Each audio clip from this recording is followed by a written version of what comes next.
गोली मारो सालों को, टीपू के हत्यारों को, गोली मारो सालों को, तेरे हो टुकड़े, बांग्लादेश तेरे हो टुकड़े। जय श्री राम, जय श्री राम।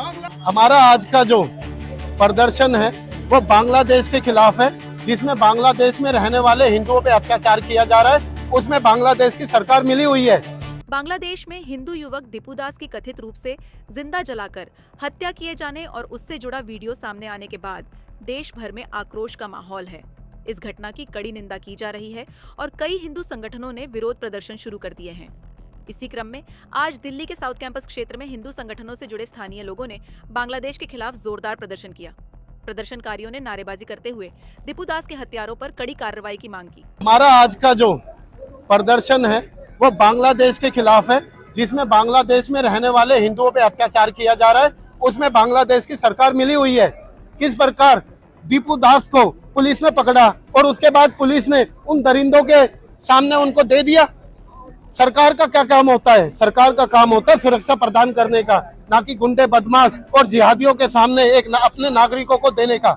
और यही कारण है कि उन जिहादियों की मानसिकता इतनी ऊपर आ गई है कि जब सरकार के ही आदमी, जब पुलिस के फोर्स के आदमी उन जिहादियों के बीच में, आतंकवादियों के बीच में अपने नागरिकों को अगर देते हैं तो वो क्या करेंगे? वो इसी प्रकार का कृत्य करेंगे, इसी प्रकार से लोगों पे अत्याचार करेंगे। उनका कहना था कि बांग्लादेश में बीते कुछ महीनों से हिंदू समुदाय पर हमलों की घटनाएं लगातार सामने आ रही हैं, जिनमें मारपीट, लूटपाट, महिलाओं के साथ अपराध और मंदिरों को नुकसान पहुंचाने के आरोप शामिल हैं।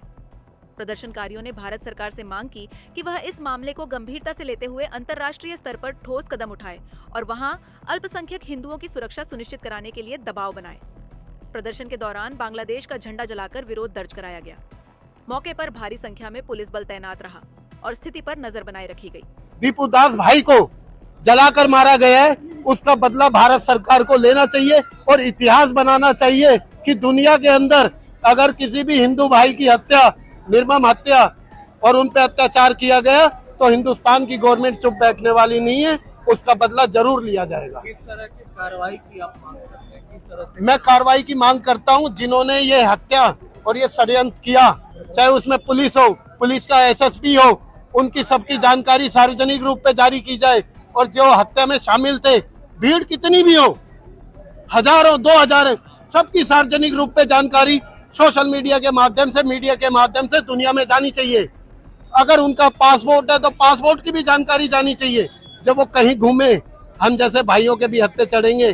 दुनिया में अच्छे लोग भी हैं, पकड़ते भी हैं, वो अपने देश में सुरक्षित है, कभी बाहर भी तो जाएंगे अपने देश से निकल के। तो हमारे हिंदू भाई भी उनके इंतजार में बैठे हुए हैं। तो है ही है, हमारे एक हिंदू भाई की बांग्लादेश में हत्या हुई है और निर्मम हत्या हुई है और सरकार को सब पता था, उसके बावजूद भी हत्या कराई गई है। क्यों कराई गई है? उग्रवादियों के आगे उनको सौंप दिया गया, जो उपद्रवी है उनके आगे सौंप दिया कि जाओ इसको जिस तरह से ट्रीट करना करो। अब क्या चाहते हैं? अब हम न्याय चाहते हैं। न्याय चाहते हैं ये है कि हम अपनी सरकार से बोलेंगे कि हमें, सरकार से बोल रहे हैं कि हम उनके अगेंस्ट सख्त से सख्त कार्रवाई की जाए, बांग्लादेश के अगेंस्ट भी, प्लस जो लोगों ने उनको मारा है उसके अगेंस्ट।